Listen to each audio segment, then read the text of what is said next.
If you follow this page, you know that I love jigs. Football jig. Like a lot. And if you don't love jigs, are you crazy? Yeah. But over the years, I have neglected fishing and of course, not been able to teach one main style of jig, and boy, do I regret it. This jig truly stands out from the rest in several ways, and I think it's about time we all start fishing it a little bit more. And what is this jig? My name's Tyler, and let's talk about it. Another giant, another giant. Look at that, y'all. I can't believe what I just caught. Yes!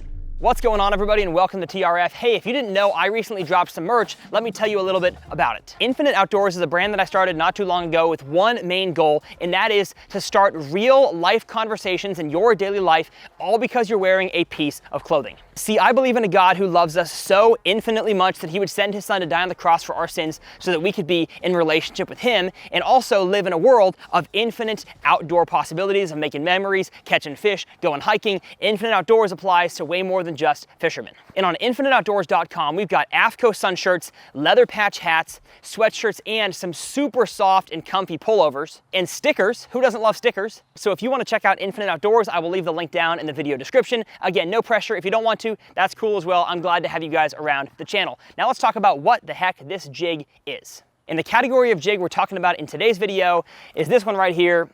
I hope it'll focus. Good grief. Any day now, Capcom. There we go, the commonly misunderstood finesse jig. Now, starting off, what characteristics make a jig finesse? Now, the four main categories of jigs, you have football jig, finesse jig, swim jig, and your standard casting jig or your Arky style jig. But what makes a jig finesse? The first thing is that finesse jigs are usually a lower average weight and overall size than most other jigs out there. So you can have a finesse jig with a football head, a finesse jig with an Arky head, a finesse jig with a ball head. As long as the jig has less skirt material, usually is a lighter size head, and just an overall more compact package, that can be a finesse jig technically. Because while most regular jigs range in size from, I'd say, 3/8 ounce to 5/8, even up to a 1 ounce jig, finesse jigs are usually 3/16 up to 3/8, maybe a half an ounce. That would be a heavy finesse jig. The second factor that makes a finesse jig finessey is that usually it has a thinner, more flared out skirt.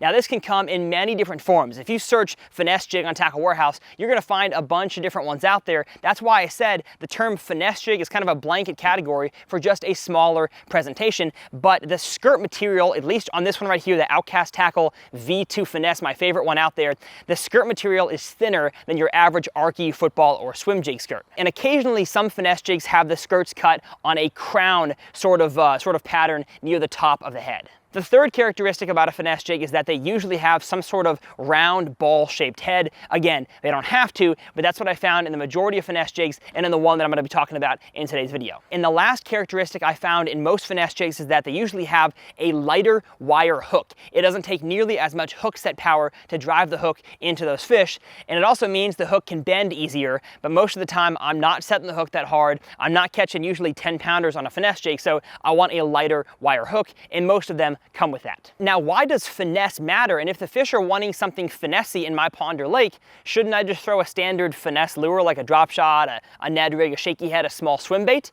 Great question. Well, in many cases, especially around underwater structure, your standard finesse lures just get snagged more often. The drop shot, especially the Ned rig, they get snagged around the boulders, the chunk rock, especially around timber and grass. And so the finesse jig, not only is it something the fish maybe have not seen that often in your body of water at the certain times we're going to talk about, but it also can be fished more efficiently because it's not getting stuck nearly as often. And one of the things that I love about the Outcast Tackle finesse jig is that it has two thin wire weed guards, which allow that jig to stay weedless even if it rolls over on its side. I have not found two weed guards to impact my hookup ratio. Matter of fact, this jig has one of the best hookup ratios I've ever used. I think it's because the two weed guards, like I said, they are extremely thin, and so they fold down very easily, and the hook pokes those fish right in the top of the mouth. Now, I'm sure the question could be asked right now, Tyler, when and why would I throw a finesse jig over a normal jig jig if I have so much confidence in catching them on the standard style? I'm gonna give you two situations. The first being in cold, clear water, usually in your late fall, winter, and early pre-spawn conditions. And the second being any kind of boulder or chunk rock. That's where the Finesse jig is going to shine. In those cold, clear water situations, unless you are fishing in over 20 to 25 feet of water and you have to get your lure down there and don't want to waste a whole lot of time, letting your lure sink slowly, aka the Finesse jig, is going to actually help your bite. I know none of us want to fish slow out there, but especially when it comes to cold, clear water, sometimes the slower the better. And so could a normal jig work in that situation? Absolutely, but I think giving the Finesse jig a try, especially if your bass haven't seen the jig style of package, again, the jig head, the skirt, and the trailer falling slower than a normal jig does, sometimes that can actually get you a bite you've never gotten before and maybe catch you the biggest bass of your life. So that's the cold, clear water. Now let's talk about where the Finesse jig, I think, was designed to be thrown and where I throw it 99% of the time, and that is around chunk rock and boulders. A circular ball head jig head is designed to get stuck less often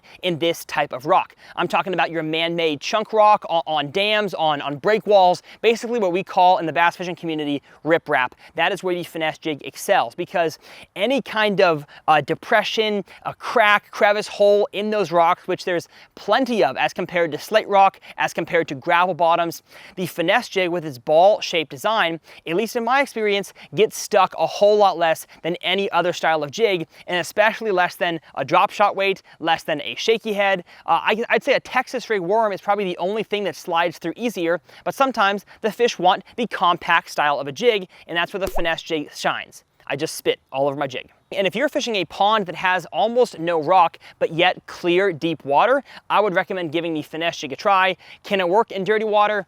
Absolutely. Any lure can work anywhere, but I'm going to recommend the Finesse jig again for clear water, cold water, and especially rocks. That slower fall and the ability to climb it over rocks, where say a football jig is great for gravel, is great for offshore stuff, but when it comes to that chunk rock, the football jig being wider at the nose where you drag it actually grabs too much stuff, and I found that it's really hard to slowly hop and crawl a football jig over chunk rock, over boulders, whereas the Finesse jig does a better job of that. So again, trust my advice as far as you can throw it, but I've just found the Finesse jig is better in those two places than any other jig. Now, how do you rig the Finesse jig with a trailer? Well, the great thing about a Finesse jig is that it's a jig, so it can accept any kind of trailer that you'd use on a regular jig, but for the most part, to keep it in that finesse-y vein, I'm going to use a more finesse craw. So the Strike King Scound Bug here is about the largest style craw I will go on a Finesse jig like this Outcast Tackle V2. I don't have any with me, but sometimes I will throw the very tiny little Rage craw. I think it's called like the baby Rage craw, and sometimes just a Rage chunk on the side. We've got a craw coming out with mock baits very soon that I think y'all are gonna love on the back of a Finesse jig because it's a little more finessey, doesn't have as many big old Rage phalanges. And again, the purpose of a Finesse jig is to fall slower and to really not have as much action. And so I saw something very recently that I'm actually gonna make a full-length video on, and that is a straight tailed soft plastic piece. Could be a Ned rig, could be a piece of a fluke, could be anything straight with almost no action. That could be a great jig trailer as well to add to the back of a Finesse jig. And here's the steps to rigging the trailer and cutting the skirt. You're gonna line up your trailer and thread it on the hook, and then cut the skirt to match. Now what I mean by that is that when you put the trailer on, you're gonna lay the skirt down and trim it so it doesn't impact the action of the trailer. And then you can add whatever other cuts you feel like making. What you see on your screen is usually how I like to cut my Finesse jig skirts, but really you can do whatever you feel like doing. It's all a confidence thing. So now that you've got the trailer put on there correctly and the skirt cut properly, it's time to talk about the rod, the reel, and the line for your Finesse jig. And as always, I have my tackle linked in the video description.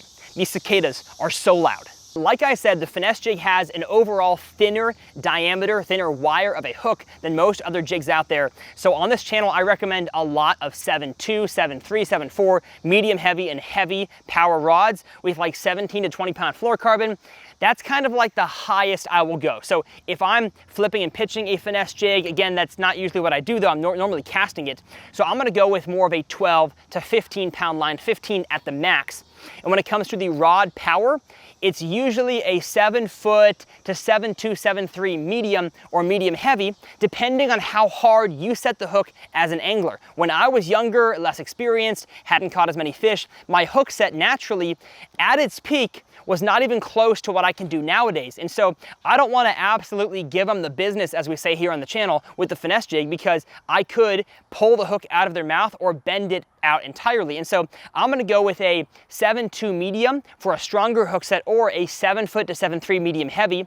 And the hook set is what I call a strong lean. And all that hook set takes is feeling that bite, reeling your slack down, and almost like a drop shot hook set, leaning back into that fish. There is no need for a slack line hook set. And the great thing is, Mock Nation has some awesome combos built by Luz that are perfectly built for a finesse jig. I will leave a budget combo and a more expensive combo down below in the video description, as well as the line that I throw, and of course, this Outcast jig, because I believe it's the best finesse jig out there. And the last thing we've got to talk about is the Retrieval. How do you fish a finesse jig?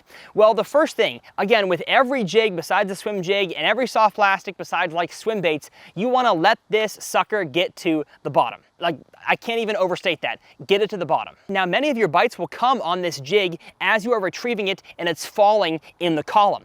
Sometimes on a regular jig, especially a football jig, most of my bites will come when a fish sees it on the bottom, it noses down and it slurps it up. Because the finesse jig, especially with the trailer on there, has a slower rate of fall, that's where I find many bass eat it on the fall. And so you want to be in tune with your bait down there, watching your line to see if it jumps, just like you're fishing a weightless soft plastic. And depending on the cover and structure down there, again, I'm going to talk about rocks for the most part, you want to be slowly hopping it or slowly dragging it, even slower than a regular jig, and you're going to find yourself to have way more success.